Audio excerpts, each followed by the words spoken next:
Hello, welcome back to today's show. Today I speak with Emily Silver. Emily is a nurse practitioner. She is the co-founder of an organization called NAPS, which is short for Newborn and Parenting Support. She is an expert on postpartum and educates all about not only the tools and the tactics of those early days and feeding, lactation, all of that kind of stuff, but also on the identity piece and creating community and really feeling safe and supported in discovering yourself in motherhood in those early months of postpartum.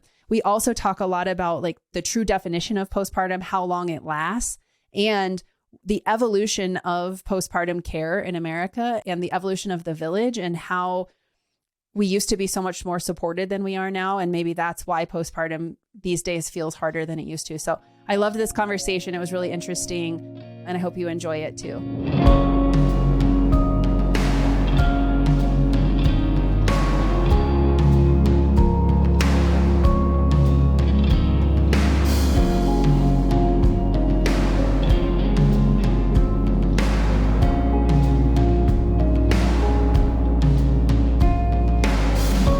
Welcome back to today's show. Today I'm here with Emily Silver. Emily is a nurse practitioner. She is the co-founder of an organization called NAPS, which is short for Newborn and Parenting Support, and a postpartum expert. So this will be a great conversation. I'm really excited. I was just telling her before we pressed record that I've got a lot of questions about postpartum in America. So welcome to the show.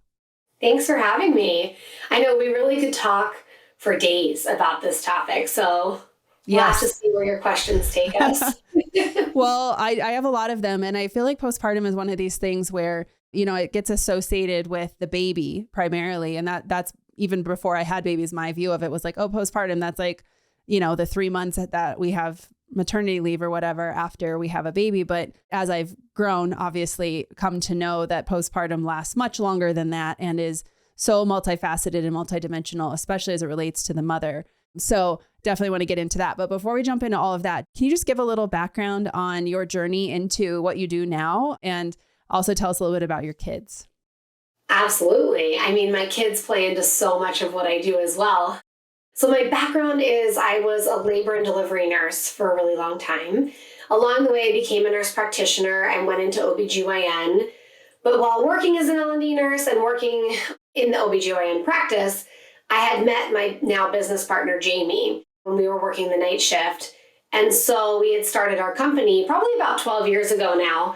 So it started as sort of like a side hustle, and now we run it full time. But essentially where it came from was we were delivering babies all night on the night shift. So we would deliver at least 1 or 2 babies on a night shift. And truly, so many times when we would bring women and partners down to the postpartum floor, because on L&D, it's your own world, right? Like you take care of the laboring mom, you've had kids, and then we kind of package you up and we ship you off down to postpartum, different world. But patients would start to look panicked when we would drop them off, and they would, oh my gosh, wait, you're leaving now? And will I ever see you again? And people really were asking for our phone numbers a lot. And so this is back, you know, when we weren't married, we didn't have kids yet, and we really started to just ask a lot of questions in the space of like, why are so many parents afraid to go home? Why are they wanting our phone number? Like what actually exists for them? And so we launched our company while working the night shift, and sort of it was almost a bit of a side hustle, but we hired some nurses and we started offering overnight nursing care. And then that sort of snowballed into prenatal education. We went on to have kids, which I'll tell you about my kids, but we became board certified lactation consultants after breastfeeding. And I would say the company evolved through our clients and what they needed, but also in having kids. And so I have 3 kids. They're 7, 6, and 1.5. And Jamie has 3 kids as well. They're all girls. Her girls are 8, 6, and 4. And I think it's so important because we grew our company as medical professionals, but then so much of what we were offering changed as we obviously went through our own journeys. And then, like as we sort of snowballed and grew over the years, I would say it was about 4, maybe 5 years ago now, we left all of our other jobs. I stopped working as an NP in the office. Jamie left L&D, and we just started running NAPS full time because there was such a demand, as I'm sure that comes as no surprise. Yeah. I mean, I'm writing down as you're talking because I'm like flooded with memories of my L&D nurse, where I had my first son, it was a brand new hospital. So I got to stay in L&D. They didn't send me to postpartum. Like I got to stay in the actual delivery ward. And so my nurse was the same for like the 3.5 days I was there. And I legitimately, like, her name was Marnie. Like I wanted her phone number. I was not prepared to leave. And then when I had my second son, she happened to be on duty again. And I was like, oh my God, That's thank amazing. you. Like, you know, and she was only there for the first night, but I'm like, can I stay here? Like, I need you to help me, you know? And I feel like I wonder if there's some psychological bond that we form with our L&D nurses in absence of having like the village elder that would be the medicine woman of the village who would help everybody give birth. Like, now we're in hospitals, but the L&D nurse who's present with us, who's like the trusted expert person who's guiding us through it. I wonder if there's like an actual psychological bond that we form. There must be. 100%. Because I think about it from the nursing perspective. When I walk into a patient's room, I have a really quick window, in my opinion, to make this person like me, establish trust with them, figure out who they are and what's important to them, what's important to their birth plan, you know, how are they feeling, I'm scoping out the family, like who's supportive, who's not, like what are we going to need in this room, right? Physically, emotionally. And so in a short amount of time, and that was so important to me to do that because on your perspective as the birthing mom, I'm walking into a really big moment in your life. One of the biggest, arguably the most, could be the biggest moment of your life. I don't know, like marriage, right? There's other milestones. No, I think childbirth is the biggest one. I mean, especially the first baby. So, right? Yeah. Childbirth, marriage, buying out, like there's all these things. So yeah, that was so important to me. And there's totally a bond. I envy your nurse, Marnie, who got to stay with you for 3 days. That's amazing. Yeah. Because it's so sad for us when we drop you off and we're like, okay, bye. Like I would love to stay and to come back each day and see and help with feeding and diapering and education and like really see you through that journey. It's honestly like a huge reason why we wanted to do home care, because we'll go into the home that first day home and try to carry over that care from the hospital just right into your own living room and bedroom to really bring it full circle as well. Yeah, I think that's brilliant. And I want to know more about naps because I feel like it's something that we should just have everywhere. And why don't we have it everywhere? But, to touch on that point, I hired a doula and she had to, part of what we paid for with her service was that she would also come the first few days after the birth and check on me. But she was there for like 30 minutes, it didn't feel like I got the support I needed. And I ended up having a C-section that was emergent and unplanned. And, I had some complications with the birth and all of that triggered what now in retrospect was a massive amount of like postpartum confusion because I had not prepared for a C-section birth. I had prepared everything for having had a vaginal birth. And I get home, I'm like, I don't need these like aloe frozen pads that everybody said I needed. I don't need this like peri bottle. Like I don't have the physical postpartum symptoms that I was prepared to address. But I had a whole new set of stuff from a C-section that was a whole different world, especially from a mobility standpoint. So the whole story of everything you do reminds me so much of how in those first initial months, it's mostly a physical recovery for a lot of us because we're so overwhelmed with the physical side. The mental stuff hasn't even really set in yet. And then you get into the next phase of the mental, the identity shifts and the lack of sleep and the hormones and the postpartum, blues and depression and anxiety, everything that can happen. And it makes me wonder, like, if we all had what you offer, would a lot of that be alleviated or at least less frequent in how frequent it is now? Is it because we're being sent home 2 or 3 days later with basically no support? So can you talk a little bit about, I know the answer to that question is yes, absolutely. It would help. And that's why we're here. But can you talk a little bit about why, like, what is the state of birth in America? And you guys obviously witnessed it firsthand as medical professionals. You created a company to solve the problem, but it's not everywhere, So what is it that led you to it, other than the obvious that you've already explained, in terms of how do you want to solve this problem on a broader scale? And then what is NAPS doing for that? And also, if we don't have people like you around us, what are some of the steps that we can take to support ourselves? Absolutely. There's just so many layers of this, right? And so I think it's not silly to just sort of say like, well, obviously there's a problem, so you just started a company, because while it might feel obvious when we're in it, it's really apparently not to our culture and to the country that we live in. And so step one obviously was being faced just here in Boston with what was going on. But stepping back even further, Jamie and I were like, this is the whole country. And so where I really was able to get sort of that lens is that I went to high school abroad in another country, and my parents lived in another country after that. So I have friends from other countries, and I've been exposed to other cultures. And it's actually were those experiences and those people that brought me back here to realize the glaring problem. But coming from less of like, this is such a problem, and more of like, wow, there are other countries that are doing this so much better. It's not like we're trying to reinvent the wheel here, right?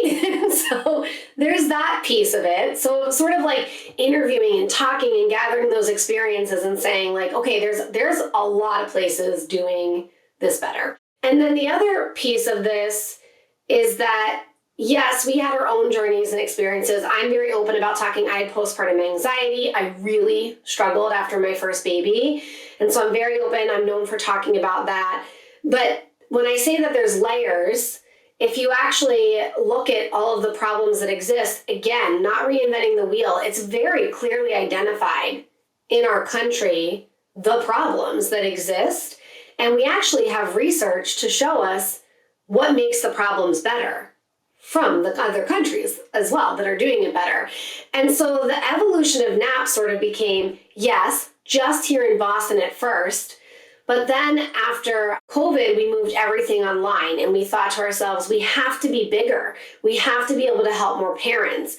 And so we moved everything. We still do stuff here in Boston in person, but largely what we do is online and virtual, so we can get to parents all over the country. And then there are resources that we plug people in with or encourage them to seek out as well. But when you look at the research, it's this, I think about our programming is sort of like these stepping stones through the problems and how to make them better. So for example, we know that if you have prenatal education, you will have a better birth outcome. So when you were telling me, right, Lindsay, that you had a C-section, but you had prepared for the vaginal delivery, if I had $1 for every patient or client that I worked with that says that to me after the fact, well, that'd be wonderful for me. That is very common that chapter is skipped or that we don't talk about that, especially in hospital childbirth.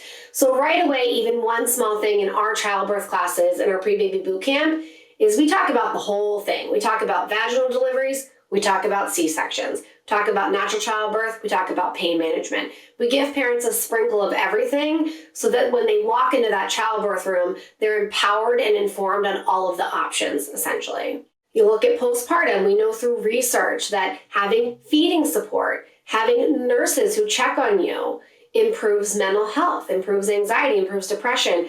Peer support groups are huge for our well-being as new parents. And so when you step, into the NAPS world postpartum, that looks like virtual lactation consulting or feeding consults, right? Everybody feeds their baby differently. Sleep is huge. We know through research that sleep improves mental health symptoms drastically. So doing sleep consulting, encouraging parents to lean into their support systems and outsourcing, being in those peer support groups to be connected with other parents that are living in it with you. And so we've set NAPS up in this journey that almost mimics what's being done to the best of our ability in other countries, but also clearly calls out the problems, what we know through research. And here's the solution. Is it going to be perfect? No. But can we make it a lot better? Yes.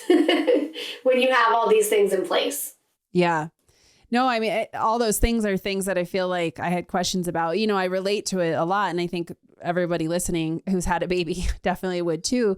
And, it makes me wonder, kind of getting into the philosophical side of it, I already mentioned like the missing village or what did we do before institutional childbirth in this country? Like how your services, was that 100 years ago? Was that the norm that we had that type of support? I mean, I don't know how much you have studied like the history of all of it, but it brings up that question of like, why is it that, I mean, I think everything you explained is obvious to most of us that have had babies. Like, yeah, I didn't really have a lot of support with those things, or I had to go seek it out, or I did research ahead of time and found an organization like yours and I did have support, but I had to go find it. You know, was this something where this used to be innate in the birth process? You know, like, did we used to have support on these type of things, or is this all new things that we have made harder because of the way we live? You know, like, what's the reason that we have such lack of support after a mom goes home or parents go home? Let's start there. And then I have some follow-on questions, especially around where do you see the hesitation in asking for help? You know, because I think in motherload, I talk myself and everybody I talk to, it's like, well, if I knew now 3 or 4 or 6 years out what I didn't know then, like I would have done it totally differently. Well, okay, why didn't we know that? You know, like, and how do we go back and help other people where we can share our experiences and say, hey, this is very normal to need this kind of support. Like, don't wait till you need it to get it. Like, think about it ahead of time and be prepared. I think of this in almost like sort of 2 different pathways, and I'll stick with one for now. But the first pathway or thought process of this is sort of the element that I do believe our healthcare system could do a lot better. Insurance coverage. And without going on a tangent, let's look at like a visiting nurse coming to see you after you have a baby. After you give birth in the United States, you're in the hospital for 2 nights usually, but perhaps you got 3 to 4 because you had a major abdominal surgery. And then you're sent home with your baby. And most people don't qualify for a visiting nurse. And so that's like a whole healthcare issue, in my opinion. Like, ground up, we need to reshape like our healthcare system and like how we're serving patients after they give birth. But what's interesting is when you ask me, like, was this innate? Like, where did this come from? Like, what did we used to do? I honestly just think back to my grandmother and my great-grandmother as an example. And I look at my Grammy, who had 6 kids. She had 3 boys and 3 girls. She lived in this really adorable community that my mom grew up in a neighborhood, and she didn't work. She had 6 kids. She was home all day. She didn't work. She took care of her kids, and she had the village. When I used to talk to her about this, you know, she had the neighbors, the friends, the church, like women corralled around her when she had her 6 kids, and they helped each other. And we talk about the village all the time. Like, that didn't come from nowhere, right? Like, the village comes from this fact that like women used to surround each other, and women helped women raise their family and their kids and help them through childbirth and after. And so I'm like, well, where in the heck did we like change course here? And then I think about like women entering the workforce. Thought about this a lot. And I feel like what happened was men were working and the work hours were set to be like 9 to 5 because that's just what was made up to work 9 to 5, Monday through Friday. And so when men were in the workforce and women were like, I want to enter the workforce. And we must have just entered the workforce and went into that schedule of the Monday through Friday, 9 to 5, but we were still having kids. We were still running the household. We were still doing all the things. You know, I look at my mom, who did work, but she also ran the household. She took care of me and my siblings. And yeah, she had friends, family was around, but like she did a lot. She did a lot. And then I compare it to myself where like I am in this area now where I'm like, I can't do this alone. And so I think what happened is when we entered the workforce, we just started adding that all to our plate. And somewhere along the way, we must have forgotten that it's not possible to do this alone.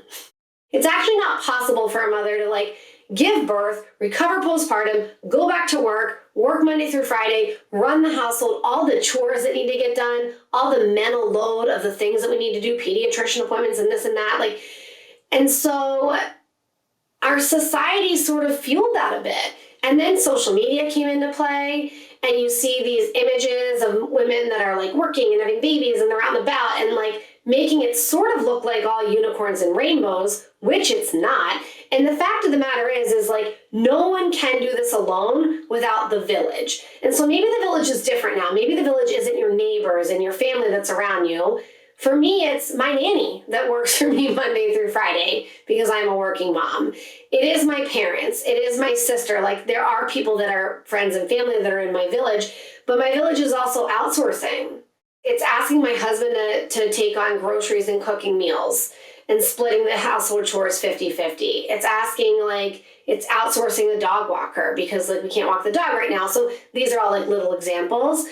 But I think we just went wrong somewhere along the way. And now it's our job as moms raising kids to show them the new pathway forward, which is that you can be a mom, you can work, you can be an entrepreneur, you can do whatever you want to do, but nobody could possibly do this alone.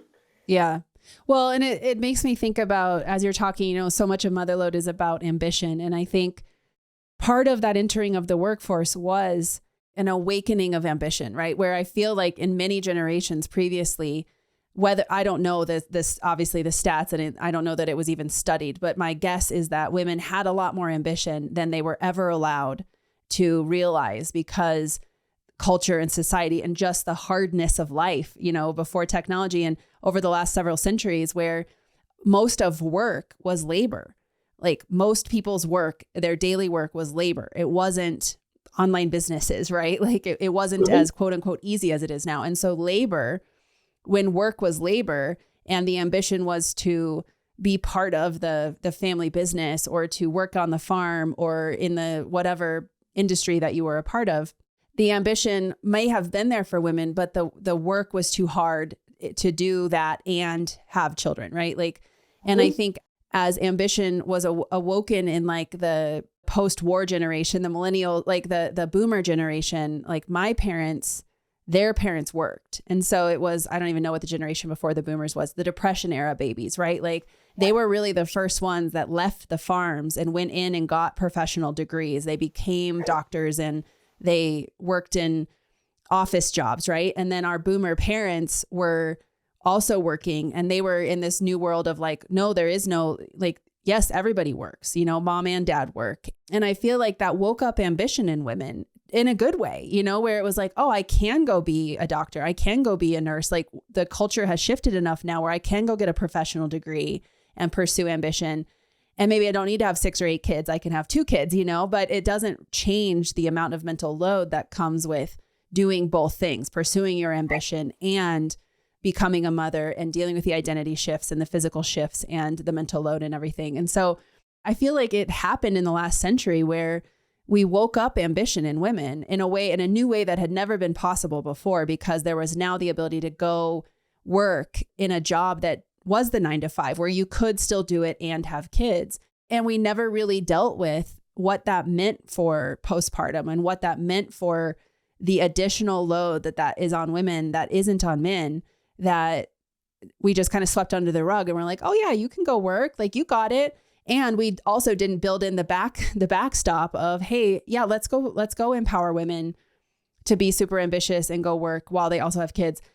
But let's give them a lot more support. We didn't build that into our culture. We just kind of forgot about the fact that a couple generations ago, your mom or your grandma, they had church, they had the whole neighborhood, and everybody else was home during the day too, right? And so I think there's so much. I mean, I'm not an anthropologist and I haven't studied it deeply, but I do think there's something that shifted in that energy of just in the last couple generations where we woke up to our ambition, and that's to be celebrated. Women have done incredible things in our country as a result of being encouraged to go be out there pursuing it. But we didn't backstop that with a bunch of extra support for them when they wanted to have babies too. And I think that's where we see other countries, like you mentioned, other countries have done that, where they encourage women to work and do that, but they also give them 12 months of paid leave, or they give them incredible postpartum support. And, so yeah, I could get off the soapbox and talk more about this later around what's wrong with America that we didn't do it, but I think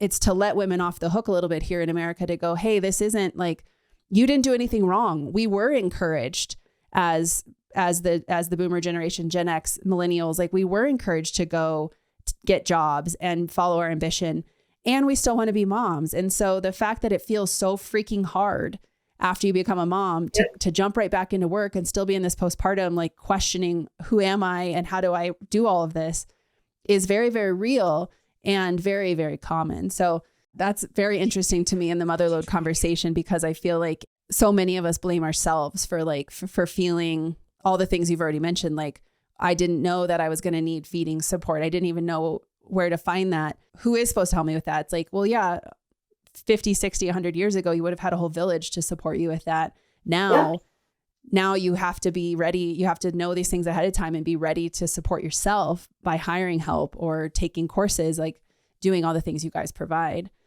Yeah. I also wrote down while you were talking pediatrician appointments, because both my boys have birthdays coming up. I'm like, oh crap, they need pediatrician appointments. They need their annual appointments. And I just remembered it as you mentioned it. So like the motherload in action here. It never stops.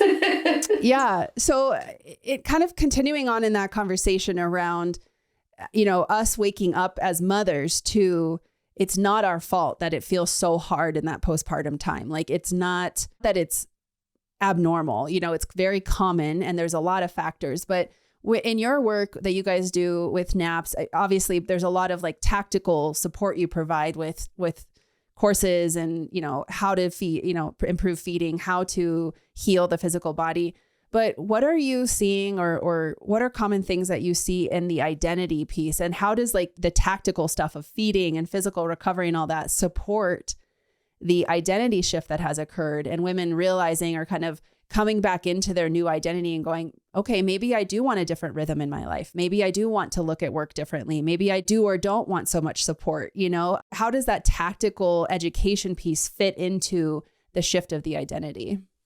I think that would come up largely in our new mom support groups and in our peer support groups, because we encourage every week as a topic, whether it's going back to work or feeding or sleep. And what did you say that we like blame ourselves? I think it was the expression that you used. Or it's hard to not feel alone or blame yourself when things are going wrong, when you just didn't know that it was going to be that way, right? So there's this really validating piece to being in a room full of 10 other women that are going through the exact same thing as you're going through. And that's where a ton of this identity stuff comes out. Because if I go into a patient's home as a nurse to do like a breastfeeding visit or a feeding visit, whatever it's in pumping or bottles, it does become very tactical. But the difference is our NAPS nurses are trained to like round about that tactical and bring it back to the emotional and mental state of recovery as well, and to really look at the whole family as a whole. And I feel like we also do that in our new mom support group, where the minute you kind of push a mom into whatever the topic might be and you get other moms in the room to contribute, the floodgates open. And so using identity shift is a great example of a topic that we talk about. There's so much space in our society for like baby prep. What do I need for my nursery? What do I need on my registry? Even childbirth classes are often tactical. Like, this is what you need to know for labor and delivery. That's it. It's like, well, what about parenting? Like, what about the first 12 weeks home? What about that first year home? And so trying to like keep going on that information. And so a huge thing that comes up, I think, for identity shift too, that we don't talk about is the guilt and the maybe grief is the right word. You have so many parents that are so overjoyed and obviously grateful for their baby and their new family and the life that they've created, but then they are grieving the loss of sort of their old life when they could, run an errand or go to the gym without leaking urine, or, not rush home to make a childcare pickup. And so we don't talk about the identity shift enough either. And that plays a huge piece into this. It's not just physical, and it's not just that mental assessment as well. It's sort of looking at their emotional state too. Yeah. So anyway, because you had asked before too, how do we stop this? How do we change this? Like, how do we get out of this? And this is sort of taking me there right now, is that we've got to start having more honest and open conversations.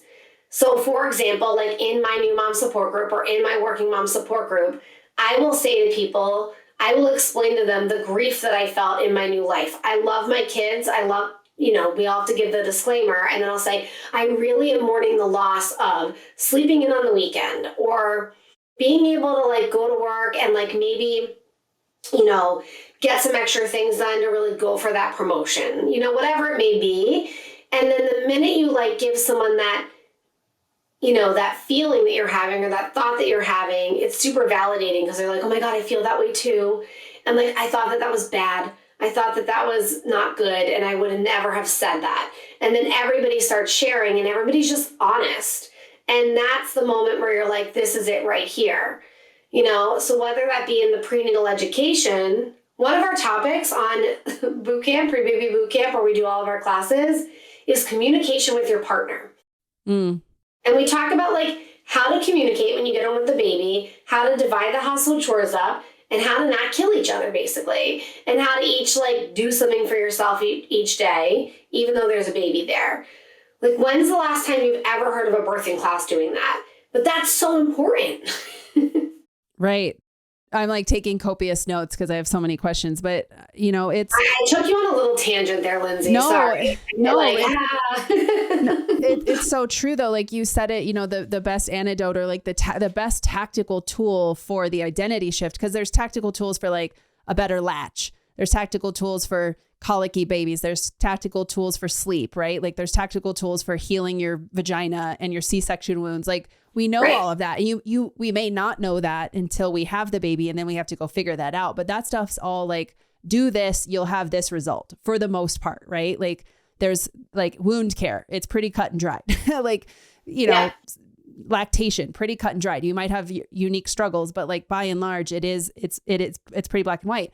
But the identity shift is the ultimate gray area of the spectrum of all of us experiencing grief and guilt and shame and all these generational patterns and stuff with our own unique flavor and our own unique, life experience. And so there is no cut and dried solution or tactical tool for that. But you said the only tool that exists for that is community. It is to be amongst other people who are experiencing the same thing as you or who have gone through it too, and have them validate you in your experience of it feeling not that good in a lot of ways, or beautiful in ways too. But it being okay to say, hey, like, I love my baby and now I don't really love my business anymore. Or these are all things I've heard people say, or I wanted to be a mom so badly. And now that they're here, I really miss the old me. And it's not that I want to go back, but I kind of do want to go back, like, what is that? And is that normal? Am I a terrible human? And it's like, no, that's very real, but if you said that to your random friend next door, or you put that on Instagram, God forbid, you're going to get lit up by people shaming you for having those feelings, right? It's the safety of community that I think we're missing. And I think that also answers my previous question around the lack of the village. It's like, if you had a church community or you had a neighborhood community, you had, the true literal village 100 years ago, there was inherent safety in those people because they knew you, they knew who you were. And they knew your family, they knew your personality, they knew your values and your heart. And so if something came up and you spoke honestly about it, they knew enough about you to be safe, right? And now we don't have that. And so finding that community and cultivating that is the best way to solve some of this identity stuff, in addition to all of, making the actual tactical stuff easier too, which I think is a big part of the mental load aspect of all of it. So in solving the tactical stuff, we then create space for new moms and postpartum that lasts for 7 years or something is the new research. It makes space for all of us with young kids to have more time to do the identity work. That I think is what then, if we don't do the identity work, it catches up with us right down the road. Absolutely. And then subsequent pregnancies are harder, or we have relationship issues, which you touched on, which is huge to me, where you see the identity shift manifest in other ways down the road. So I think I love that it for what you guys are doing. It's partially the tactical stuff of making the obvious symptoms of early motherhood easier, like breastfeeding, like healing, like communication and housework and all of that.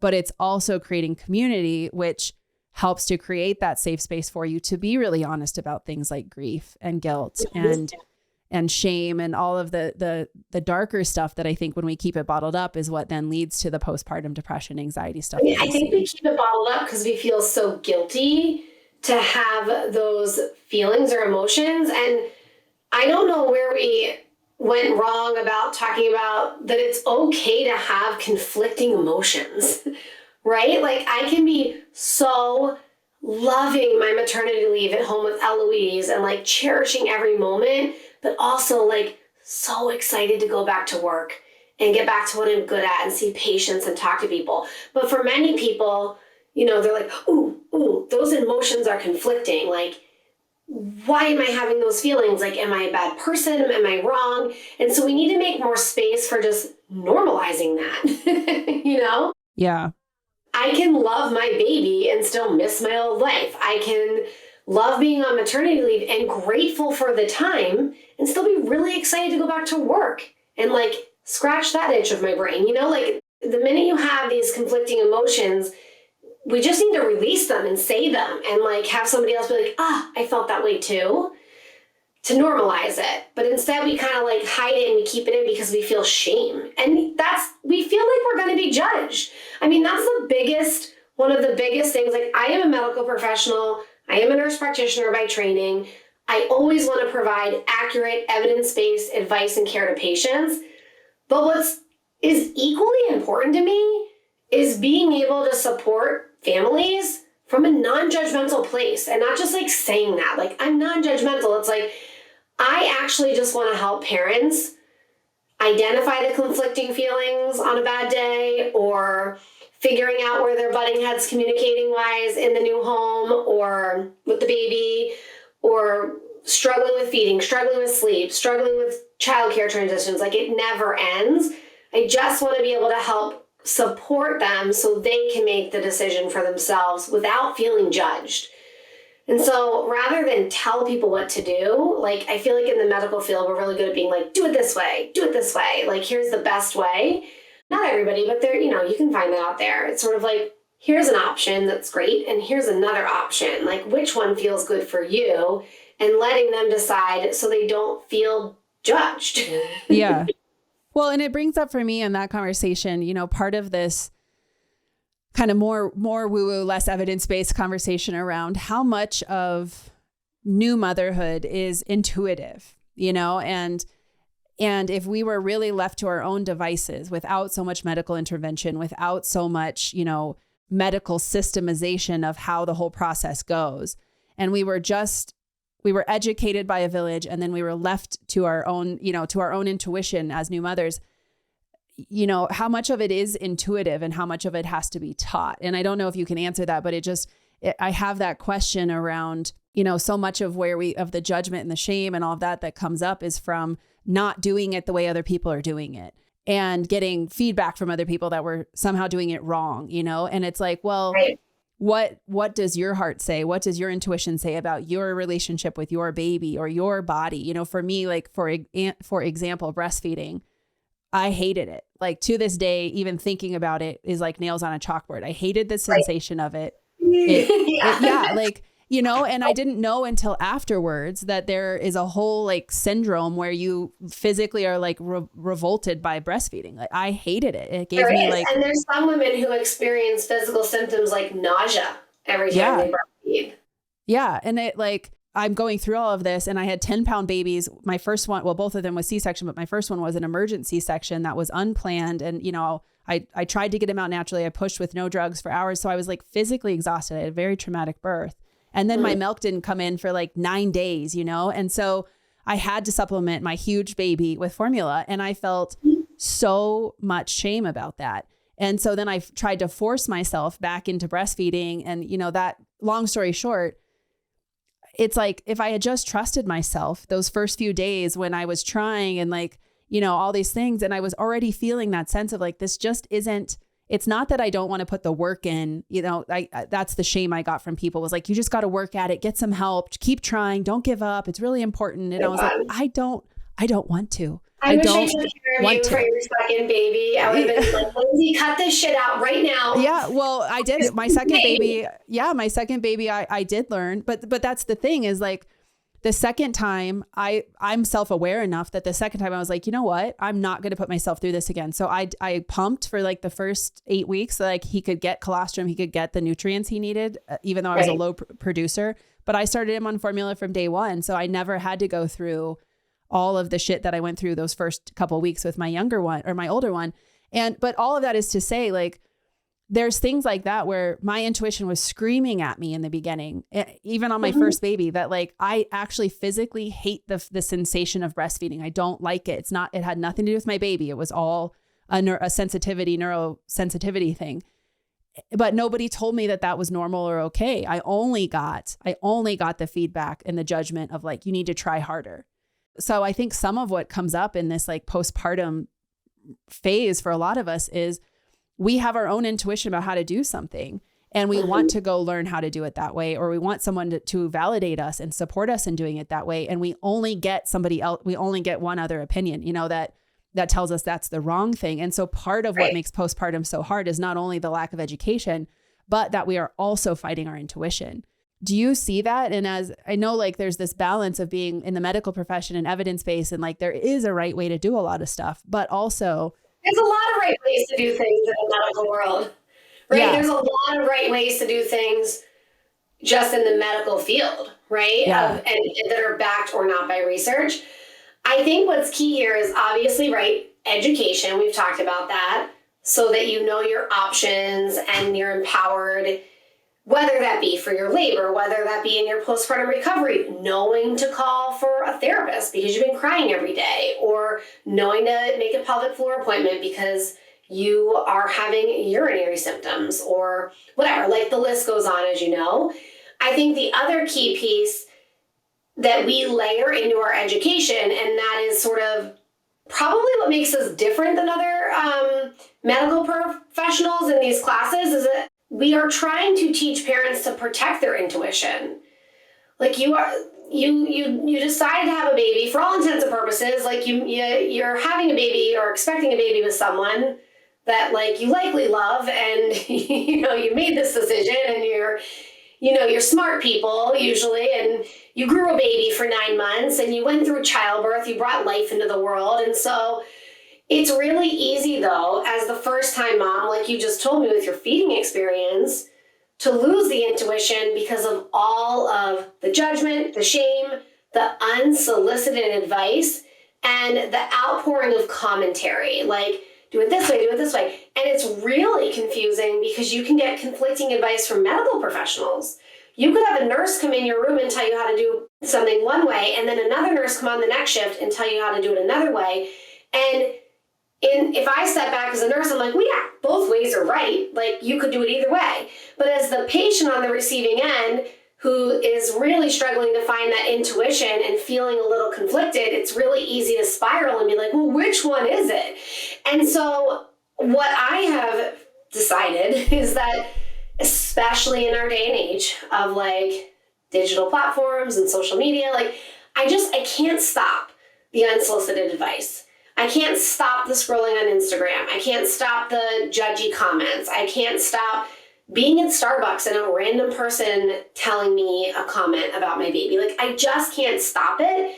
And so rather, what I'm trying to teach parents is we have to choose actively if we're going to filter it or not. And so one simple thing that we do in our childbirth classes is we have parents make a list of their people, their trusted people. So as like a first-time parent, for that feeding experience, maybe it was your doctor, your lactation nurse, or you had a doula, right? Maybe it was your doula. Maybe it's your best friend. Maybe it's another mom that's a parent that you like, that's a cool parent, is your style.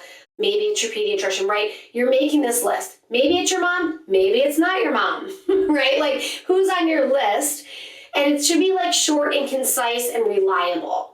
So that in that moment when you're like feeling, so we'll use your breastfeeding example, like your milk isn't in and your nipples are bleeding, and like you just feel like you should probably just give your baby the formula, but the poster on the wall says not to, and the night nurse said not to, and the pediatrician said, ooh, right? Was it your pediatrician on your list? Was it your family that like you decided to process information from? And so we just have to get good about stopping in that moment of the judge and saying like, ooh, are you on my list? And if they're not, like, forget it. Like there's no value here. And we're back to like your intuition and the people that you trust to help you make the decision so that then you're more likely to make the decision that's best for you too, when you can, shut that other outside noise out. Yeah. I just wrote all that down because I'm like, man, this is such an allegory to business too. Like it's business babies, just like human babies, like you start to get into trouble when you have an intuition about something in your business and you start asking other people for their opinions and they give you opinions that you are like, oh, that's not exactly what my intuition says, but you're like, well, they're really successful or they've done it before me, and it's the reminder in all ways, in all things, especially in motherhood, but also in relationships or in business where you ultimately know what's best for you. And yes, you can go get evidence-based information that can be a fact check for you. You can go ask trusted people and observe what their response is and are they in alignment? Like you're saying, are they people who have the values and the results that you want? Right. But at the end of the day, if your body or your nervous system is screaming at you that this is not what you want to be doing in your business, your baby, your relationship, that's the truth, right? And I think that that's one of those things in postpartum that if I had to pull a thread of my postpartum experiences, at the high level, it's this question of what's true for me? What am I being honest about? And what am I not being honest about? And of course, hindsight being 2020, looking back, it's like, man, there were so many things I wasn't being honest about with myself, with the people I was working for at the time, with my partner, where it's like, I was telling people I was okay and I wasn't. I was telling people I didn't need help and I did. I was telling people I wanted more childcare and I didn't really, right. And you look back on that, you're like, man, I knew the truth. I just didn't express it, or I didn't know how to express it. I didn't feel safe to express it. So, I think it's a really interesting conversation in this postpartum space to look at how much of what we need is the tactical side of what you guys provide, and how much of what we need is the permission and the community of what you provide to just be honest and get validated in our intuition is the best choice for us. Well, it's a lot easier to be honest with yourself and to make good choices for yourself when you're accepting help.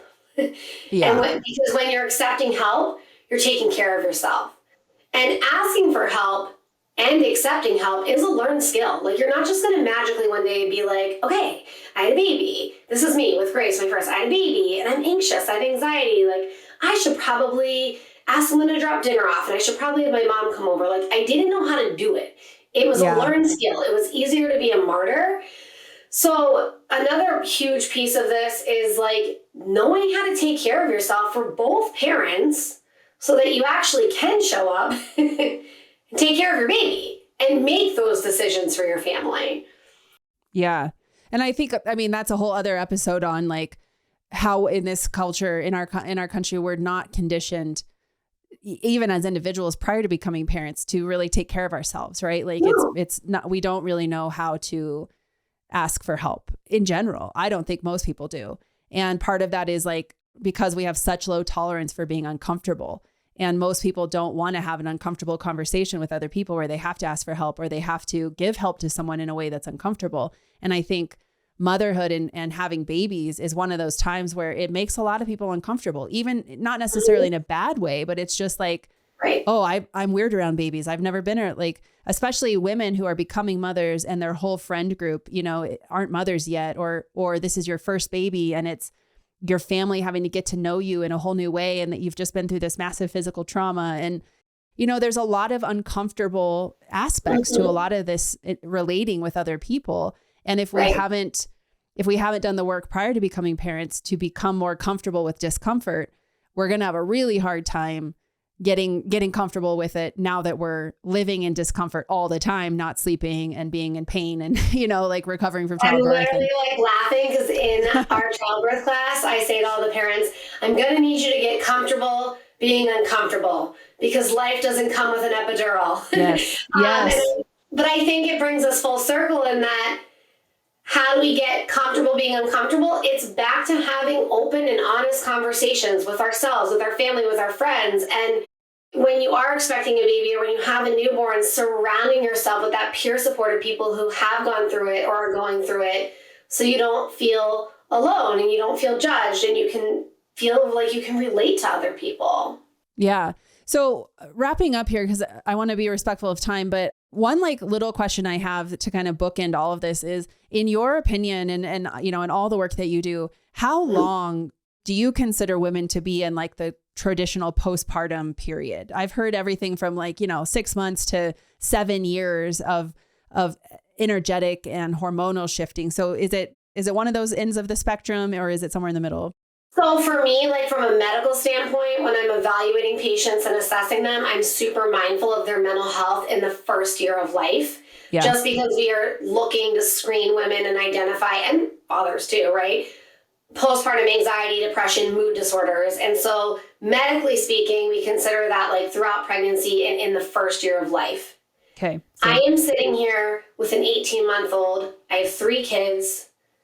I like just started working out again. I'm leaking a little urine. My pelvic floor is destroyed. I don't fit into my clothes. Like my sleep is different. Like I'm different. Like my body's different. And so I feel very postpartum still. Now, would somebody tell me that I am because I have an 18-month-old and my kids are 6 and 7? Probably they might. But so then I think, you know, you just have to go by like how you truly feel. And I think that anybody that's a mom, like, and that is raising little kids and babies, like we're all postpartum together. Yeah. Well, that's how I feel. It's like, you know, I really feel like it was probably 2.5 years after my last one before I felt like, cause I had C-section, like I felt like my physical symptoms were really not normal, but at least like stabilized, and I could start working out harder again and understand how my core functioned and things like that. But, you know, looking at my life and how my identity postpartum feels, it's like I have an almost 6-year-old who's about to graduate from kindergarten. And I have this mental intuition that tells me when both of my kids are in school and I have like consistent rhythm, you know, because right now, like for the first 6 years now, I've had one or the other, like they're in different phases of life of different. Yeah.